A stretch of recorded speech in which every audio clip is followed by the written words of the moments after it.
நம்ம சூரிய குடும்பத்திலேருந்து கிட்டத்தட்ட 40 ஒளியாண்டுக்குள்ளேயே இன்னொரு சூரிய குடும்பமும் இருக்குது. அந்த சூரிய குடும்பத்துக்கு சயின்டிஸ்ட்டுங்க வச்சிருக்க பேர் தான் TRAPPIST 1 அப்படின்னு சொல்லிட்டு பேர் வச்சுருக்காங்க. மொத்தமாக அந்த ஸ்டார் சிஸ்டத்தில் 7 வேற்று உலகங்கள் எக்ஸோ பிளானட்டுகள் இருக்குது. அதில் ஒன்று தான் TRAPPIST 1b அப்படிங்கிற ஒரு பிளானட். அந்த பிளானட்டை பற்றி தான் இந்த வீடியோவில் நம்ம டீட்டெயிலாக பார்க்க போகிறோம். அதுக்கு முக்கிய காரணம் அந்த பிளானட் நம்ம பூமியோட சைஸுக்கு ஆல்மோஸ்ட் கொஞ்சம் ஈக்குவலாகும்.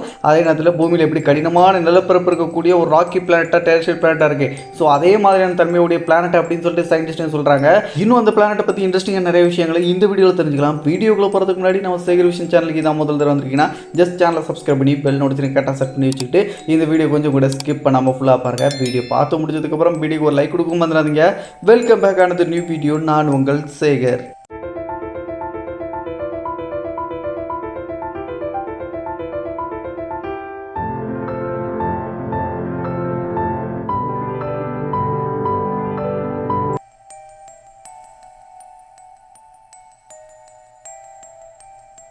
சுமார் நம்ம பூமியிலிருந்து 40.1 ஒளியாண்டுகள் ஒளி வேகத்தில் ட்ராவல் பண்ணக்கூடிய விமானத்தில் பயணம் பண்ணோம் அப்படின்னா நம்ம போய் அடைஞ்சிருக்கக்கூடிய அந்த இடம் அப்படிங்கிறது TRAPPIST 1 அப்படின்னு சொல்லப்படக்கூடிய ஒரு சூரிய குடும்பத்தை அடைஞ்சிருப்போம்.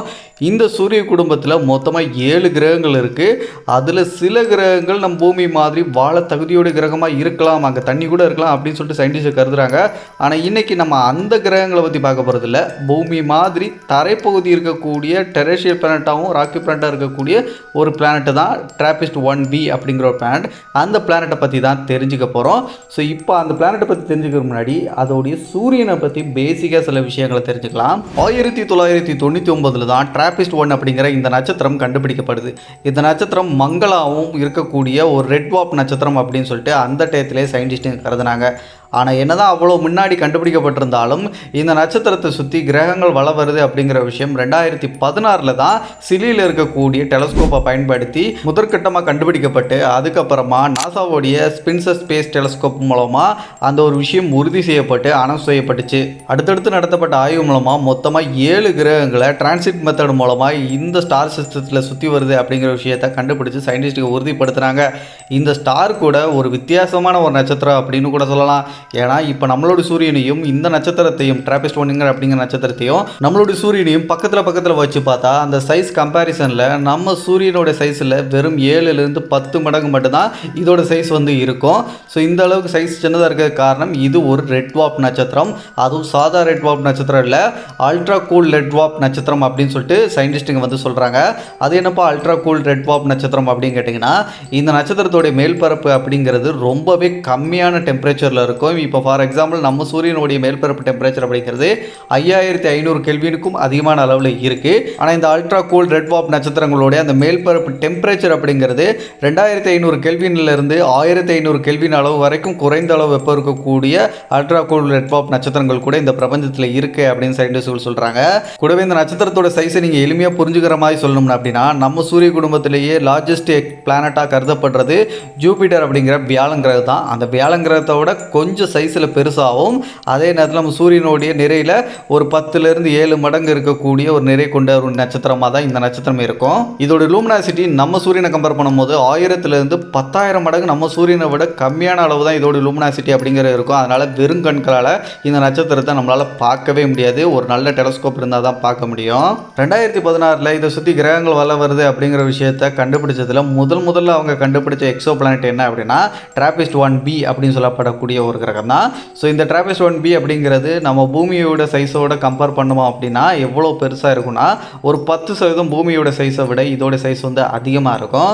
ஆனால் அதுக்கப்புறம் நடத்தப்பட்ட ஆய்வு மூலமாக இந்த பிளானட் அப்படிங்கிறது நம்ம பூமியோட நிறைய விட அதாவது மாசை விட 37 மடங்கு அதிகமாக இருக்குது அப்படின்னு சொல்லிட்டு சயின்டிஸ்ட் கண்டுபிடிச்சாங்க. இது அவங்களுக்கு ஒரு பெரிய ஷாக்கிங்காக இருந்துச்சு. என்னடா நம்ம பூமியோட சைஸை விட 10 மடங்கு தான் இதோட சைஸ் அதிகமாக இருக்குது, ஆனால் இதோட மாஸ் அப்படிங்கிறது நம்ம பூமியை விட 37 மடங்கு அதிகமாக இருக்குது அப்படின்னு சொல்லிட்டு அவங்க நினச்சாங்க. அதுக்கு காரணம் இது ஒருவேளை இது ஒரு ராக்கி பிளானட் டெரஸ்ட்ரியல் பிளானட் பூமி மாதிரி இருக்கலாம், அதனால தான் இதோட மாஸ் இந்த அளவுக்கு அதிகமாக இருக்குது அப்படின்னு சொல்லிட்டு சில சயின்டிஸ்ட்டுகள் கருதுகளை முன் வச்சாங்க. இது ஒரு விஷயம் சயின்டிஸ்ட்டுகள் மத்தியில் ஒரு மிகப்பெரிய ஒரு ஆர்வத்தை தூண்டுச்சு. ஒரு 40 ஒளியாண்டுகளே நம்ம பூமி மாதிரி ராக்கி பிளானட்டா அப்படின்னு சொல்லிட்டு ஆச்சரியப்பட்டாங்க. சரி, இதை பற்றி இன்னும் நிறைய தெரிஞ்சுக்கணும் அப்படின்னு சொல்லிட்டு தொடர்ந்து ஆய்வுகள் நடத்தப்பட்டுச்சு. அதோட தொடர்ச்சியை இந்த கிரகம் அதோடைய சூரியனை எவ்வளோ நாட்களுக்கு ஒரு முறை சுற்றி வருது, அதாவது அதோடைய ஆர்பிட் பீரியட் அப்படிங்கிறது என்னமா இருக்குது அப்படின்னு சொல்லிட்டு தொடர்ந்து ஆய்வுகள் நடத்தப்பட்டுச்சு. அதோடைய ரிசல்ட் அப்படிங்கிறது இது நம்ம பூமியோட நாட்கள் படி 1.37 பூமி நாட்கள்லேயே அதோடைய நட்சத்திரத்தை வந்து இது முழுசாக சுற்றி வந்துருமா. அதாவது புரியுமா சொன்னால் 36 மணி நேரத்துக்கு ஒருக்க அதோடைய நட்சத்திரத்தை இது வந்து சுற்றி வருது அப்படின்னு சொல்லிட்டு கண்டுபிடிச்சாங்க. அங்கே மட்டும் நம்ம இருந்தோம் அப்படின்னா கண்டிப்பாக 36 மணி நேரத்துக்கு ஒருக்க நம்மளோட பர்த்டே வந்து கொண்டாடிட்டு இருக்கணும். இந்த அளவுக்கு இது வேகமாக சுற்று அப்படின்னு சொல்லிட்டு நான் சொன்ன உடனே நீங்கள் கண்டிப்பாக கெஸ் பண்ணியிருப்பீங்க. கண்டிப்பாக இதோடைய நட்சத்திரத்தில் இருந்து ரொம்ப பக்கத்தில் இருக்குது அப்படின்னு சொல்லிட்டு நீங்கள் கெஸ் பண்ணதும் கரெக்டு தான். இது அதோடைய நட்சத்திரத்துக்கு நெருக்கமாக தான் இருக்குது. எந்த அளவுக்கு அப்படின்னா இப்போ நம்ம பூமிக்கு நம்ம சூரியனுக்கு இருக்கக்கூடிய டிஸ்டன்ஸை ஒரு ஆஸ்ட்ரானமிக்கல் யூனிட் டிஸ்டன்ஸ் அப்படி சொல்லுவோம். ஆனால் இதுக்கும் அதோடைய நட்சத்திரத்துக்கும் இருக்கக்கூடிய அந்த டிஸ்டன்ஸ் அப்படிங்கிறது 0.39 ஆஸ்ட்ரானமிக்கல் யூனிட் டிஸ்டன்ஸில் வந்து அதோடைய நட்சத்திரத்தில் வந்து இருந்துட்டு இருக்கு. இவ்வளோ க்ளோஸாக இருக்கும் போது இந்த பிளானட் அப்படிங்கிறது கண்டிப்பாக ரொம்ப சூடாக இருக்கும் அப்படின்னு நினைப்பீங்க. அதுவும் கரெக்டு தான். இந்த பிளானட்டோடைய டெம்பரேச்சர் அப்படிங்கிறது எவ்வளோ அப்படின்னு சொல்லிட்டு உறுதியாக தெரியல. ஆனால் சயின்டிஸ்ட்டுங்க ஆரம்பத்தில் நடத்தப்பட்ட ஆராய்ச்சி மூலமாக இந்த பிளானட்டோடைய மேல்பரப்பு டெம்பரேச்சர் இந்த அளவுக்கு இருக்கலாம் அப்படின்னு சொல்லிட்டு ஒரு கெஸ் பண்ணி ஒரு ரிசல்ட்டை சொல்கிறாங்க. என்ன சொல்கிறாங்கன்னா 500 கெல்வின் அளவு வெப்பம் அல்லது 230 டிகிரி செல்சியஸ் அளவுக்கு இதோடைய மேல்பரப்பு டெம்பரேச்சர் வெப்பம் இருக்கலாம் அப்படின்னு சொல்லிட்டு கெஸ் பண்ணுறாங்க. பட் இது வரைக்கும் இதோடைய டெம்பரேச்சர் அப்படிங்கிறது எந்த அளவுக்கு இருக்குதுன்னு சொல்லிட்டு டெம்பரேச்சரை வந்து உறுதிப்படுத்த முடியலை. ஆனால் சயின்டிஸ்ட்டுங்க இதெல்லாம் தெரிஞ்சுக்கிட்டதுக்கு அப்புறம் தான் இது ராக்கி பிளானட்டா இல்லாட்டி ஒரு கேஸ் பிளானட்டா அப்படிங்கிற விஷயத்தை நம்ம தெரிஞ்சுக்கிட்டே ஆகணும்னு சொல்லிட்டு தொடர்ந்து ஆராய்ச்சி பண்ணது மூலமாக இந்த பிளானட் நம்ம பூமி மாதிரி ஒரு டெரேஷியல் ராக்கி பிளானட் தான் அப்படின்னு சொல்லிட்டு கன்ஃபார்ம் பண்ணாங்க. அதுக்கு காரணம் முதல்ல சொன்ன மாதிரி அதோடைய நிறை அப்படிங்கிறது நம்ம பூமியோட சைஸ்லேருந்து 10 மடங்கு மட்டும் பெருசாக இருக்கக்கூடிய ஒரு கிரகத்துக்கு இந்த அளவுக்கு நிறை வந்து 37% அதிகமாக இருக்கிறது அப்படிங்கிற காரணத்தை மையமாக வச்சு தான் முதல்ல கெஸ் பண்ணாங்க. சேம் அதுக்கப்புறம் நடத்தப்பட்ட ஆய்வு மூலமாகவும் இது டெரேஷியல் பிளானட் தான் அப்படின்னு சொல்லிட்டு உறுதி செய்யப்படுத்தப்பட்டுச்சு. அதுக்கப்புறமா நாசாவோடைய ஜேம்ஸ் வெப் டெலஸ்கோப்பை பயன்படுத்தி இந்த கிரகத்தோடைய அந்த மேல்பரப்பில் இருக்கக்கூடிய அட்மாஸ்பியர் வந்து என்ன மாதிரி இருக்குது, அட்மாஸ்பியர் இல்லையா அப்படிங்கிறத தெரிஞ்சுக்கணும் அப்படின்னு சொல்லிட்டு ஆராய்ச்சிகளை வந்து மேற்கொண்டாங்க. அதோடைய ரிசல்ட் அப்படிங்கிறது ஆரம்பத்தில் வந்து இதோடைய மேல்பரப்பில் வந்து அட்மாஸ்பியர் இருக்கலாம் அப்படின்னு சொல்லிட்டு கெஸ் செய்யப்பட்டுச்சு. அதுவும் ஹைட்ரஜன் கேஸ் அதிகமாக இருக்கக்கூடிய ரொம்ப அடர்த்தியான ஒரு அட்மாஸ்பியர் இருக்கலாம் அப்படின்னு சொல்லிட்டு நினச்சாங்க. ஆனால் இறுதியில் ஜேம்ஸ் வெப் டெலஸ்கோப்போடைய அந்த ரிசல்ட் அப்படிங்கிறது அவங்க நினச்சதை பொய்யாக்குச்சு. அங்கே வந்து ரொம்ப அடர்த்தியான அட்மாஸ்பியர் ஒன்று கிடையவே கிடையாது. ஸோ ஹைட்ரஜன் அட்மாஸ்பியர்லாம் இல்லை அப்படின்னு சொல்லிட்டு அதோட முடிவு சொல்லிச்சு. ஆனால் இருந்தாலும் இது வந்து ராக்கி பிளானட்டாக இருக்கிறதுனால இங்கே தரைப்பகுதி அப்படிங்கிறதும் நம்ம நினச்சி பார்க்க முடியாத அளவுக்கு, கற்பனை பண்ணி பார்க்க முடியாத அளவுக்கு ரொம்ப மோசமான தரைப்பகுதி இருக்கலாம் அப்படின்னு சொல்லிட்டு சொல்கிறாங்க. ஏன்னா அதோடைய சூரியனுக்கு ரொம்ப நெருக்கமாகவும் இருக்குது, வேகமாகவும் சுற்றுது, ஒரு ராக்கி பிளானட்டாக இருக்குது. ஸோ இந்த அளவுக்கு இருக்கிற போது கண்டிப்பாக அதோடைய சூரியனுக்கு நெருக்கமாக இருக்கிற காரணத்தினாலே கண்டிப்பாக அது வந்து டைட்டலாக லாக் ஆகிருக்கணும். அப்படி டைட்டலாக லாக் ஆகிருக்கும் போது அதோட ஒரு பக்கம் சூரியனை ஃபேஸ் பண்ணி இருக்கக்கூடிய அந்த பகுதி ரொம்பவும் டெம்பரேச்சர் அதிகமாக இருக்கும். அதனால் அங்கே இருக்கக்கூடிய தரைப்பகுதியில் இருக்கக்கூடிய அந்த பாறைகள் எல்லாமே உருகி லாவாவாக ஓடிட்டு இருக்கிறதுக்கும் வாய்ப்பு இருக்குது. அதே நேரத்தில் சூரியனை பார்க்காத இன்னொரு பக்கம் இருள் சூழ்ந்து மட்டும் இருக்கக்கூடிய அந்த பகுதி ரொம்ப கோல்டாக வந்து சில்லுன்னு இருக்கக்கூடிய ஒரு பகுதியாக இருக்கலாம் அப்படின்னு சொல்கிறாங்க. ஸோ கற்பனை பண்ணி பார்க்க முடியாத அளவுக்கு வெப்பமும் குளிரும் இருக்கக்கூடிய ஒரு பிளானட்டாக தான் இந்த TRAPPIST 1b அப்படிங்கிற இந்த கிரகம் இருக்குது. சரி, தரைப்பகுதி இருக்குது, ஒருவேளை அந்த தரைப்பகுதியில் நம்மளால் நிற்க முடிஞ்சிச்சு அந்த பிளானட்டில் அப்படின்னு வச்சுக்கோமே.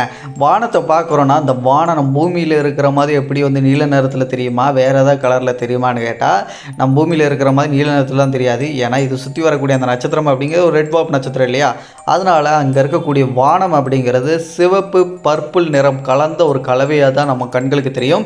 BTS பிடிக்கும் நினைக்கிறவங்களுக்கு அந்த வானம் கண்டிப்பாக பிடிக்கும், பர்பிள் கலரில் கொஞ்சம் கலந்த மாதிரி இருக்கும். அப்படிங்கிறதுனால இதை தாண்டி கிராவிடேஷனல் புல் அப்படிங்கிறதும் இந்த கிரகத்தில் வந்து கொஞ்சம் அதிகமாக இருக்குது. அதாவது காந்த விசை அப்படிங்கிறது பூமியை கம்பேர் பண்ணும்போது இந்த பிளானட்டில் அதிகமாக இருக்குது.